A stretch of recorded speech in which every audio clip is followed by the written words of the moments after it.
ओम नमः शिवाय। श्रावण मास महत्तम अध्याय 10वां। ईश्वर बोले, हे सनत कुमार, अब मैं आपसे शनिवार व्रत की विधि का वर्णन करूंगा, जिसका अनुष्ठान करने से मंदत्व नहीं होता है। श्रावण मास में शनिवार के दिन नृसिंह, शनि तथा अंजनी पुत्र हनुमान, इन तीनों देवताओं का पूजन करना चाहिए।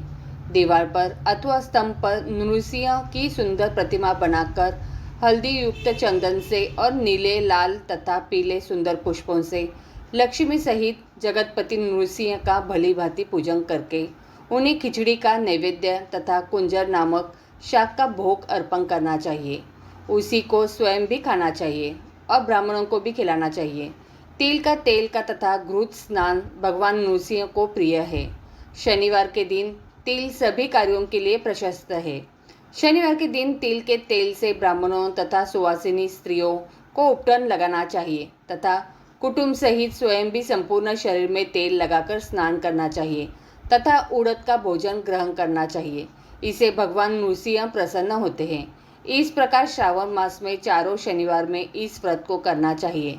जो ऐसा करता है उसके घर में स्थिर लक्ष्मी का वास रहता है और धन धान्य की समृद्धि होती है। पुत्रहीन व्यक्ति पुत्र वाले हो जाता है और इस लोक में सुख भोगकर अंत में वैकुंठ प्राप्त करता है। नृसिंह की कृपा से मनुष्य की चारों दिशाओं में व्याप्त रहने वाली उत्तम कीर्ति होती है। हे सौम्य, मैंने आपसे नृसिंह का यह उत्तम व्रत कहा। हे सनत कुमार, अब शनि की प्रसन्नता के लिए जो करना चाहिए उसे सुनिए। एक लंगड़े ब्राह्मण और उसके अभाव में किसी ब्राह्मण के शरीर में तिल का तेल लगाकर उसे उष्ण जल से स्नान कराना चाहिए और श्रद्धापूर्वक नृसिंह के लिए बताए गए अन्न अर्थात खिचड़ी उसे खिलाना चाहिए। उसके बाद तेल, लोहा, काला तिल, काला उड़द, काला कंबल प्रदान करना चाहिए। इसके बाद व्रती यह कहे कि मैंने यह सब शनि की प्रसन्नता के लिए किया है, शनिदेव मुझ पर प्रसन्न हो। उसके बाद तिल के तेल से शनि का अभिषेक करना चाहिए।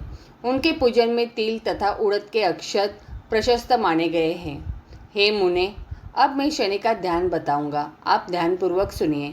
शनिश्चर कृष्ण वर्ण वाले हैं, मंद गति वाले हैं, काश्यप गोत्र वाले हैं, सौराष्ट्र देश में पैदा हुए हैं, सूर्य पुत्र है, वर देने वाले हैं, दंड के समान आकार वाले मंडल में स्थित है, इंद्रनील मणितुल्य कांति वाले हैं, हाथों में धनुष बाण त्रिशूल धारण किए हुए हैं, गोद पर आरूढ़ है, यम इनके अधिदेवता है, ब्रह्मा इनके प्रत्यधि देवता है।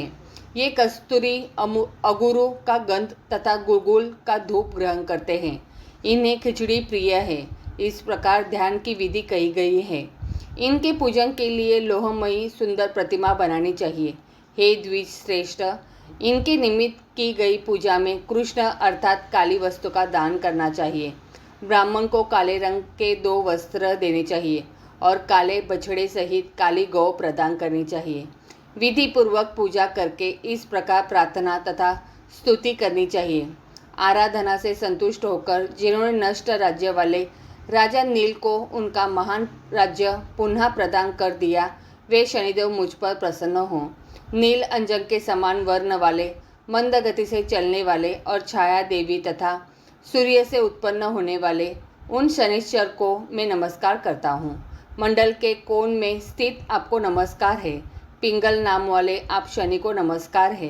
हे देवेश, मुझ दिन तथा शरणागत पर कृपा कीजिए। इस प्रकार स्तुति के द्वारा प्रार्थना करके बारंबार प्रणाम करना चाहिए। 3 वर्णों ब्राह्मण, क्षत्रिय, वैश्य के लिए शनि के पूजन में शनो देवी इस वैदिक मंत्र का प्रयोग बताया गया है और शूद्रों के लिए पूजन में नाम मंत्र का प्रयोग बताया गया है।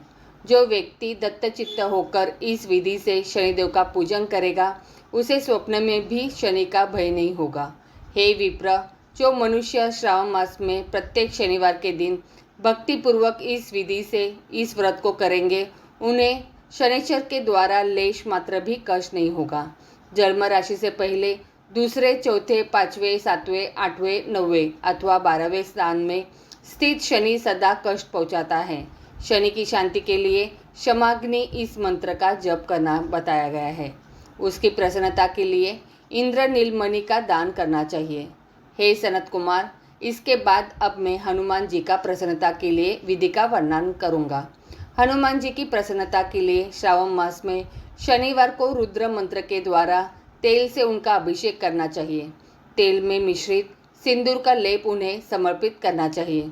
जपा कुसुम की मालाओं से, आग धतूर की मालाओं से, मंदार पुष्प की मालाओं से, बटक बड़ का पेड़ के नैवेद्य से तथा अन्य उपचारों से भी यथाविधि अपने सामर्थ्य अनुसार श्रद्धा भक्ति से युक्त होकर अंजनी पुत्र हनुमान जी की पूजा करनी चाहिए।